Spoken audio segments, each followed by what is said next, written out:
लीजिए सुनिए शिवाजी सावंत जी के कालजयी उपन्यास मृत्युंजय के प्रथम परिच्छेद कर्ण का भाग 9। हमारी पर्णकुटी के सामने एक बड़ा वट वृक्ष था।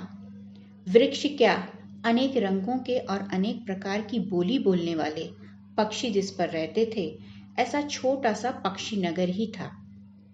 गर्मियों में जब वह वृक्ष छोटे छोटे लाल रंगों के फलों से लद जाता, तब वह ऐसा लगता जैसे टिमटिमाने वाले असंख्य तारों से खचाखच भरा हुआ आकाश ही हो। इस समय उस पर रहने वाले पक्षी बड़े ही आनंदित होते थे। भिन्न भिन्न प्रकार की बोलियां बोलकर वे अपना आनंद शायद एक दूसरे को बताकर प्रकट करते थे। उनकी उस चहचहाहट को मैं अपने आप को भूलकर घंटों कान लगाकर सुनता रहता था। मेरी इच्छा होती थी कि मैं भी इस वृक्ष जैसा ही बनूं। मुझ पर लगने वाले सभी फलों का ये पक्षी भोग करें। कभी किसी वृक्ष पर न बैठने वाला सर्वश्रेष्ठ पक्षीराज गरुड़ भी मेरे पास आए। सरसर करते हुए जीवित सर्प के अतिरिक्त कुछ भी न खाने वाला वह पक्षीराज पहले बड़ी शान से मुझसे कहे, छी, ऐसे पिलपिले फल खाने को मेरा जन्म नहीं हुआ है। और मैं अपने हरे भरे पत्तों के हाथ जोड़कर नमस्कार कर उससे कहूं, फल मत खाओ पक्षीराज, लेकिन विश्राम करने के लिए थोड़ी देर रुको। वह थोड़ी देर रुके और फिर सर्र से ऊंची उड़ान भरने से पहले जाते जाते मुझ पर लगे हुए एक फल को धीरे से तोड़ ले।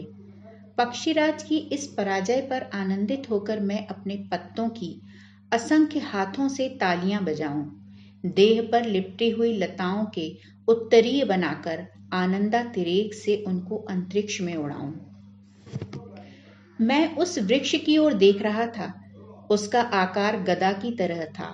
ऊपर शाखाओं का गोलाकार घेरा और नीचे सुदृढ़ तना। इतने में ही अजीब सी खाड़ आवाज हुई, इसलिए मैंने उस ओर देखा।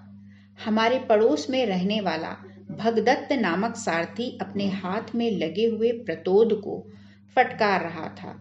मैंने आश्चर्य से उसकी ओर देखा। हाथ में लगे प्रतोद को गर्दन के चारों ओर लपेटता हुआ बोला, क्यों वसु, क्या देख रहे हो? कुछ नहीं, वह पक्षी देख रहा हूं, मैंने उत्तर दिया। इस वटवृक्ष पर क्या पक्षी देखते हो? पक्षी देखने हो तो अरण्य में अशोक वृक्ष के पास जाकर देखो। इस वट वृक्ष पर अधिकतर कौवे ही रहते हैं। सड़े पके फलों को खाने के लिए ही वे आते हैं। हाथ में लगे प्रतोद के डंडे से नीचे पड़े हुए फलों को फेंकता हुआ वो बोला, कौवे?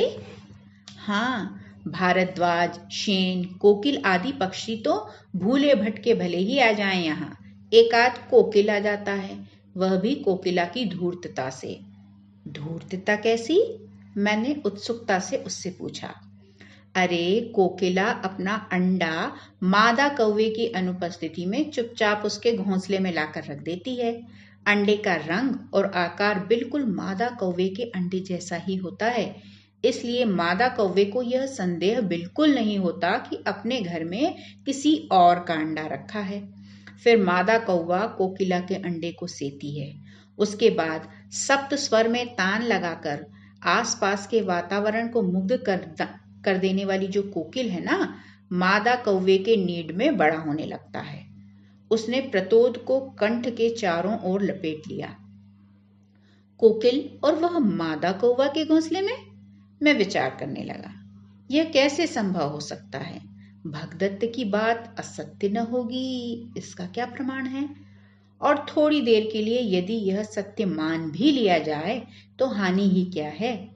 हो सकता है कि मादा कौवे के घर में कोकिल पलता हो, लेकिन वह कौवा बनकर थोड़े ही पलता है। वसंत ऋतु का अवसर आते ही उसकी सप्त स्वरों की तान पक्षियों से स्पष्ट कह ही देती है कि मैं कोकिल हूँ, मैं कोकिल हूँ।